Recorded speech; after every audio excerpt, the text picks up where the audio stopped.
আসসালামু আলাইকুম। এই লাল লাল রাস্তা দেখে আবার মনে করেন না যে এটা লাল মাটির রাস্তা। এটা হলো নির্মাণাধীন রাস্তা। ইট পানিতে ভিজে এরকম হয়ে গেছে। যাই হোক, এখন আমরা ঢুকে গেলাম হলো বানবইন বাজারে। মানে আজকে আমি আপনাদের দেখাবো বানবইন বাজার এবং বানবইন গ্রাম। ঢুকতেই কিন্তু বানবইন বাজারে দুইটা বিশাল বড় বট গাছ আছে, যা এই এলাকাটাকে পুরো ছায়া দিয়ে রাখে। আর কি বলবো এই বানবইন বাজারের কথা। এখন তো এই বাজার প্রায় বিলুপ্তর পথে। মানে এই বাজারে আর আগের মতো লোক হয় না, আগের মতো কিনা বেচা হয় না। আগে তো মনে করেন যে বিলাসইল, খাসাহার, সমনগর, বানবহন, বেলপকিরা, সাপারপাড়া এগুলার লোকজন অ্যাভেলেবেল আসতো এই বাজারে। আমাদের গ্রাম থেকেও আসতো আসলে অনেকে বাজার করতে, কিন্তু বর্তমানে নোসনাহার মানে সব ধরনের জিনিস পায়, এই জন্য আমাদের এদিককার লোকজন যায় না। আবার সাপারপাড়া এদিককার লোকজন সিসাতে যায়, তাদের সবকিছু জিনিস তারা সিসা পায়, এই জন্য আর এইদিকে আসে না। তো এই যে সুন্দর সামনে যে এই জিনিসটা দেখতেছেন, এটা একটা মসজিদ, বাজার মসজিদ। আগে এখানে মানুষ প্রচুর নামাজ পড়তো, যদিও এখন প্রায় আর ওই রকম চলাফেরা হয় না, তবে অবশ্যই আজান নামাজ হয় যেহেতু মসজিদ।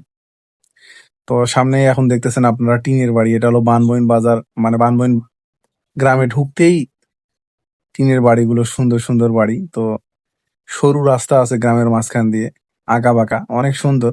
আর দুই পাশেই কিন্তু মাটির এবং ইটের বাড়ি, যেগুলো আমাদের গ্রাম অঞ্চলে সচরাচর হয়ে থাকে স্বাভাবিক, এইরকমই বাড়ি আর কি।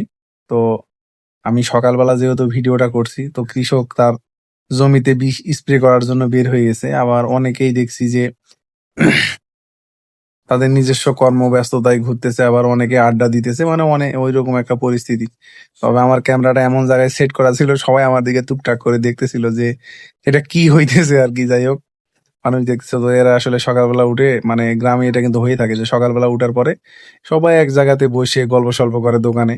তো বানবহিনে আসলে মানে গ্রামের মধ্যে দুইটা দোকান আছে আমার জানা মতে।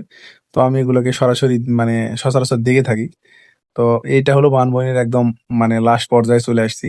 আর বানবহিন গ্রামটার বেশিরভাগ বাড়ি হলো রাস্তার ধারে, ভিতরে ওই রকম বড় বা বিশাল এরিয়া নিয়ে পাড়া না। তো সকালবেলায় সবাই সবার কর্ম নিয়ে ব্যস্ত, আর আমিও আমার কর্মের জন্যই কিন্তু বের হয়েছি। তো আমি আমার কর্মের মাঝেও আমার শখের জিনিস ভিডিও করা, তো আমি সেইটা করে থাকি। তো এইটাই মনে হয় এই পাড়ার সর্বশেষ বাড়ি। আর তারপরে হলো ফাঁকা মাঠ, এই যে মাঠ, সবুজ মাঠ সবসময় সুন্দর। আসসালামু আলাইকুম, ভালো থাকবেন সবাই।